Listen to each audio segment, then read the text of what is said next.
Hello guys! Magluluto tayo ng merienda for today's video. Ang lulutuin ko lang naman ngayon guys ay spaghetti. Gawa ko siyang parang Filipino style kasi medyo manamis-namis yung spaghetti natin for today's video. Sariling sikap lang natin tong paggawa ng ating spaghetti sauce kasi nga wala akong mabilhan dito na kahit anong sauce sa spaghetti guys. So habang nagluluto ako dito sa aking spaghetti guys ay talagang naalala ko yung nakaraan, charot.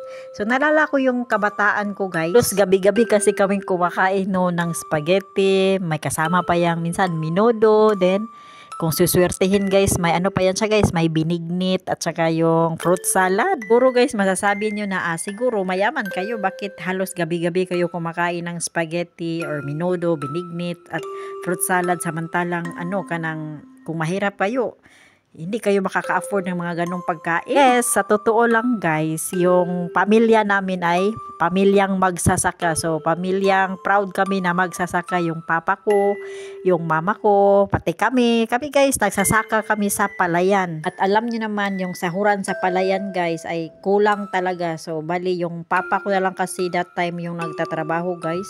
Kasi yung mama ko ay baldado na ba, so hindi na siya makapagtrabaho. So yung papa ko na lang talaga yung inaasahan sa lahat.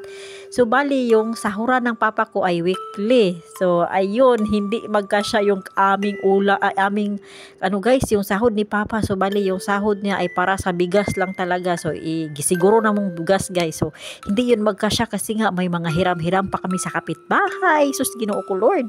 So yung bigas namin na para pang 1 week na sana yun ay hayon magkulang na kasi nga pang Milo ay ipang-ili sa Milo ba in Bisaya. Magtaka siguro kayo guys, kung mahirap kayo, bakit kayo nakakain ng spaghetti halos gabi-gabi? So ganito kasi yun guys, yung amo ng papa ko, bali yung may-ari ng palaya na pinagsakahan ng aking papa ay may sila kanang business ba na karinderya. Tapos guys, araw-araw ay may matira na mga spaghetti, minsan minudo, binignit.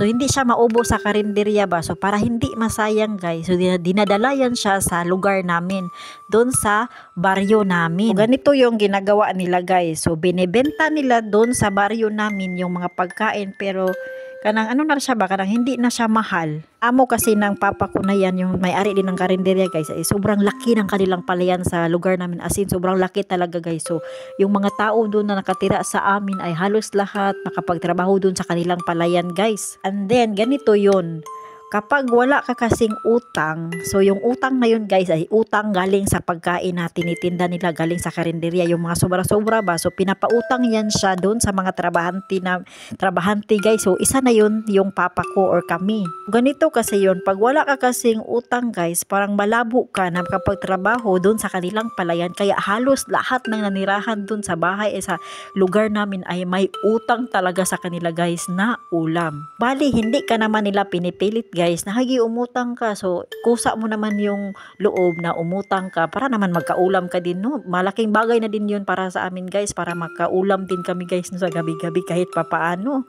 So bigas na lang yung kakailanganin namin. Ang bayaran yun guys ay hindi naman siya bultuhan, bali weekly yung sahod ng papa ko. Kung baga like for example 500 yung weekly ng papa kong sahod, so bali kinakaltasan nila yun ng kumbaga 100 ganun. So 400 na lang yung natitira sa sahod ng papa ko. So for me guys, okay lang ba siya, kay at least nakaka-solve siya sa problema namin sa panghapunan namin, kasi nga ikaw ba naman makakain ka na ng spaghetti, makakain ka na ng binignit, may minsan minudo or ginagmay yung tawag sa amin guys. Yun talaga yung madalas na mauutang namin. At minsan pa nga guys, pag Sunday ay yung papa ko pwede din siya makautang ng lechon, kasi may lechonan din sila every Sunday doon sa may kanang Bulangan ba in Bisaya, so Tarian.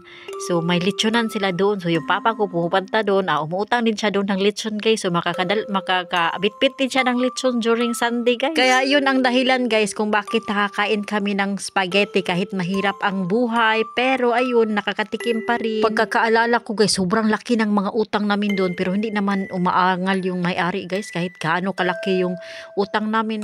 Pautang pa rin siya ng pautang guys, kasi nga the more utang, the more trabaho. Ayun guys, sobrang saya lang na aking puso na naalala ko naman yung mga unang panahon nung kabataan ko, na siguro hanggang sa pagtanda ko ay hindi ko yan makakalimutan, at dalang-dala ko yung mga alaalang iyon guys. Ang sarap lang maging bata ulit. So ayun lang guys. Thank you sa pakikinig. Bye bye.